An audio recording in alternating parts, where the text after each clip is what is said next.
En ce temps-là, appelant la foule avec ses disciples, il leur dit: si quelqu'un veut marcher derrière moi, qu'il renonce à lui-même, qu'il prenne sa croix et qu'il me suive.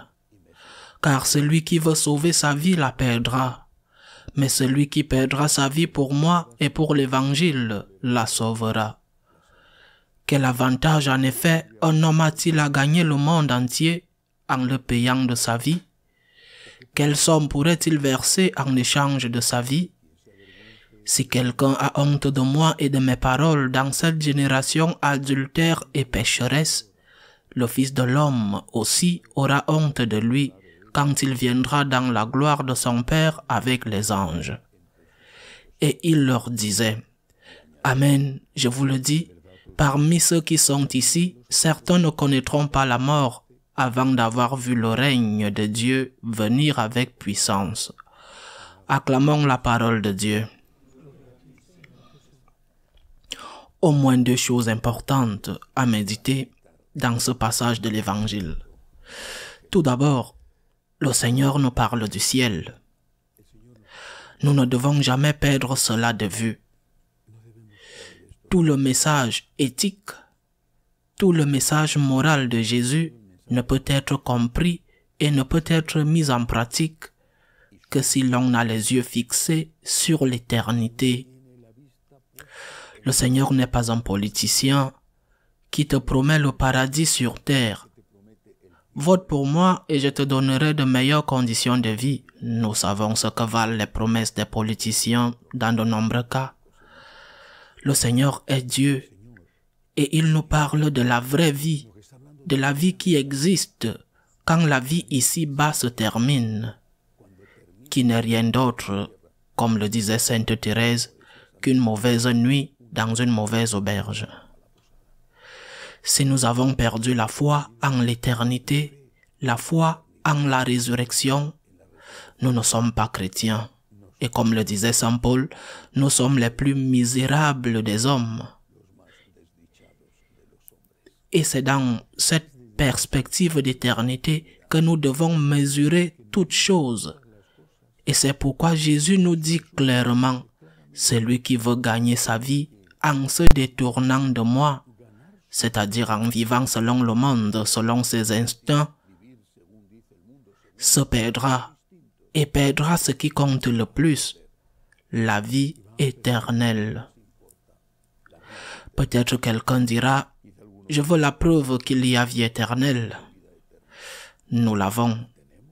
C'est une preuve certaine, irréfutable. Ce ne sont pas les morts qui apparaissent, les fantômes, ce ne sont pas les choses étranges dont on rêve, c'est le Christ ressuscité, vu, entendu, touché par ceux qui ont ensuite donné leur vie pour témoigner de la certitude de cette résurrection. C'est pourquoi le Seigneur nous dit: pour gagner cette vie éternelle, pour y entrer, tu dois être mon disciple. Et l'une des caractéristiques du disciple de Jésus est de porter la croix de chaque jour. C'est une lourde croix. Eh bien, demande de l'aide. Demande à Dieu de t'aider. Demande à Dieu d'alléger la croix si possible. Et sinon, demande à Dieu de te donner la force de la porter. Demande à Dieu de t'aider. Et si à un moment donné, la croix t'écrase et que tu tombes à terre, notre Seigneur lui-même est tombé 3 fois sur le chemin du calvaire et s'est relevé. Si à un moment quelconque tu commets un péché, demande immédiatement pardon au Seigneur qui est riche en miséricorde, mais ne renonce pas à porter la croix. Ta croix, quelle qu'elle soit, la croix d'un mariage difficile, qui est en partie de ta faute parce que tu aurais peut-être dû choisir mieux. Eh bien, mais même ainsi, que ce soit de ta faute ou non, c'est une relation familiale difficile. La croix d'enfants qui n'ont pas été ce qu'ils devaient être. La croix d'une histoire dans laquelle tu as été humilié et qui t'a marqué à jamais. La croix de ta santé de ta condition physique, la croix de ton manque de travail, la croix qui atteint parfois un pays entier, et je pense à des situations épouvantables, comme celle du Venezuela ou du Nicaragua, la croix avec ses 1000 visages, ses 1000 figures, ses 1000 noms. C'est la croix, c'est Jésus, et nous ne pouvons pas dire, nous ne devons pas dire en pensant que nous rendons la vie plus facile. Nous ne devons pas dire, je fuis la croix. Bien sûr, nous devons essayer d'éviter la souffrance. La souffrance évitable, mais pas à n'importe quel prix. Si ton père ou ta mère, des personnes âgées, te donnent un peu de mal parce que tu dois t'occuper d'eux, parce qu'ils ont perdu la tête, ils ont Alzheimer ou même une démence sénile et ils sont agressifs, que vas-tu faire? Les tuer? C'est fuir la croix. Et comme ça, beaucoup de choses. C'est pourquoi pense à la vie éternelle et que celle d'ici est l'entrée à cette vie éternelle et nous ne pouvons et nous ne devons pas dire autre chose que ce que Jésus-Christ a enseigné.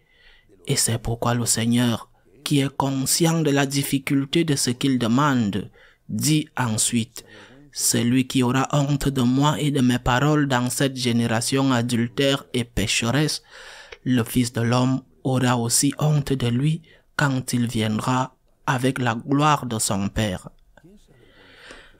Qui a honte de Jésus? Qui a honte de ses paroles? Tout ce qui ne t'invite pas à porter ta croix. Tout ce qui essaye de ridiculiser, de minimiser le message du Christ, de mettre de l'eau au vin du message de Jésus. Tout ce qui te disent que ce n'est pas un péché, même si ça l'est. Tout ce qui te disent, tout le monde le fait, c'est bien. Et même leur blasphème va jusque-là, même s'ils n'en sont pas conscients. Je ne sais pas. Mais cela va si loin qu'ils disent le faire au nom de la miséricorde de Dieu.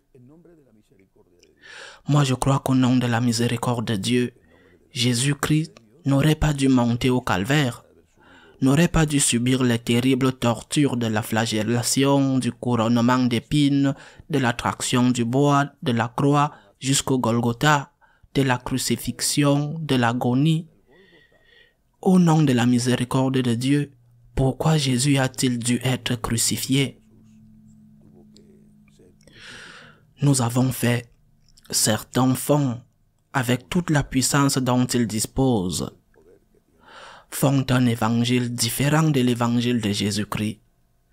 L'évangile de Jésus n'est ni pour les forts, ni pour les faibles. L'évangile de Jésus est pour ceux qui veulent aimer. Et s'ils sont forts, ils ont besoin de l'aide de Dieu. Et s'ils sont faibles, ils ont besoin d'encore plus d'aide de Dieu. Mais l'important est qu'ils veulent aimer. Et aimer signifie porter la croix quotidienne, même si chaque jour c'est la même croix. Et c'est pourquoi elle semble plus lourde, parce que c'est celle que nous portons depuis longtemps. N'aie pas honte du Christ. Ne dis pas que Jésus n'est pas Dieu. N'aie pas honte de son message. Il le dit clairement dans l'évangile d'aujourd'hui. N'aie pas honte de son message. Ne dis pas que son message est dépassé, s'il te plaît. Ne dis plus jamais que l'Église doit se moderniser. Parce que cela signifie clairement que tu nies la divinité du Christ. Cela signifie clairement que tu dis que son message est dépassé et que tu as honte du message du Christ. Et remarque ce que le Seigneur dit dans l'évangile d'aujourd'hui. Qu'il aura honte de toi lorsque l'heure de ta mort viendra et que tu te trouves devant le tribunal du jugement de Dieu et lorsque l'heure de sa glorieuse venue viendra. Il aura honte de toi. Seigneur, la croix est lourde, très lourde. Mais j'ai confiance en ta miséricorde, en ta grâce pour la porter et en ta miséricorde si à un moment donné, je ne peux pas la porter, afin de pouvoir me relever et continuer à la porter.